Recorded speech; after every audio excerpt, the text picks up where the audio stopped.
We always hear that secrets are buried 6 feet under. But what if they're not? What if they're just waiting at the bottom of a dried up well? Silent for decades, just waiting for the day they're brought back into the light. So let's set the scene. We're in Rajasthan, India, and on the edge of a village, there's this old well. It's been dry for as long as anyone can remember. It's the kind of place you'd walk past 1,000 times and honestly never think twice about. And you have to wonder, right? What could possibly be down there? For this particular well, the answer was about to unearth a crime that time itself had seemingly buried for good. And just like that, a totally quiet day turns into the beginning of a really complex investigation. But it doesn't kick off like a normal crime scene. Nope, it starts with what looks like just a piece of history. So, a group of villagers are peering down into this well, and they spot something. Something against the dirt and the stone that just doesn't belong. There's no mistaking it. It's a human skull, bleached white after who knows how many years.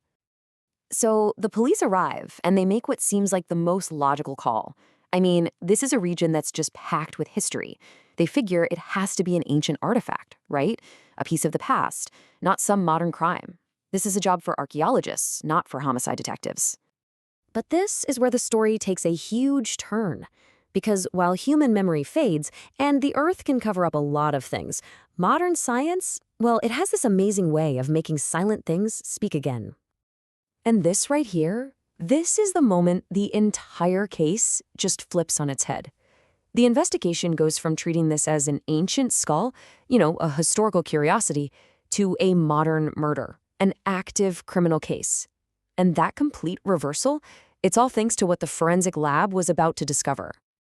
So you're probably asking, how on earth did they figure that out? It all came down to a pretty incredible 3-step process. First, they used these high-tech scanners that revealed tiny little microfractures, things totally invisible to the naked eye. That led them to step 2, identifying trauma.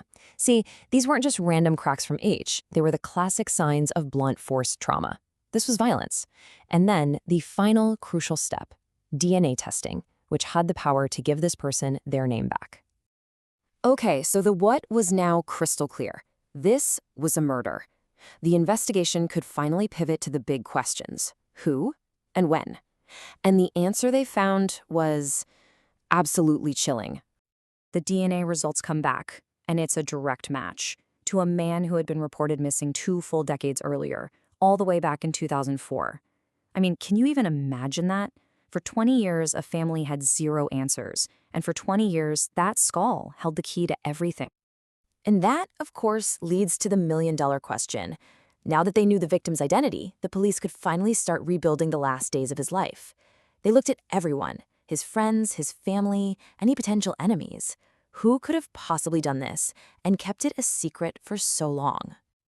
After all that digging, the investigation led them down a path that ended at the most unthinkable, heartbreaking answer. The person responsible was his own best friend.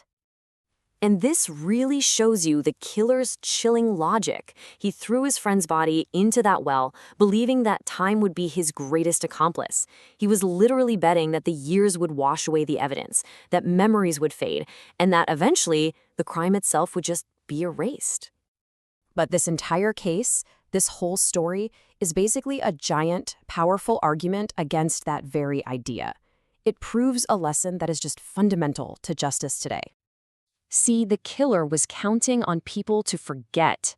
He was counting on time to have his back. But the one thing he wasn't counting on was science. And science? It doesn't forget. The evidence was right there, perfectly preserved, just waiting patiently for the right tools and the right people to find it. And that really brings us to the ultimate takeaway here. It's this simple, kind of haunting idea that proves no matter how deep you bury a secret, even after 20 years, truth floats back up.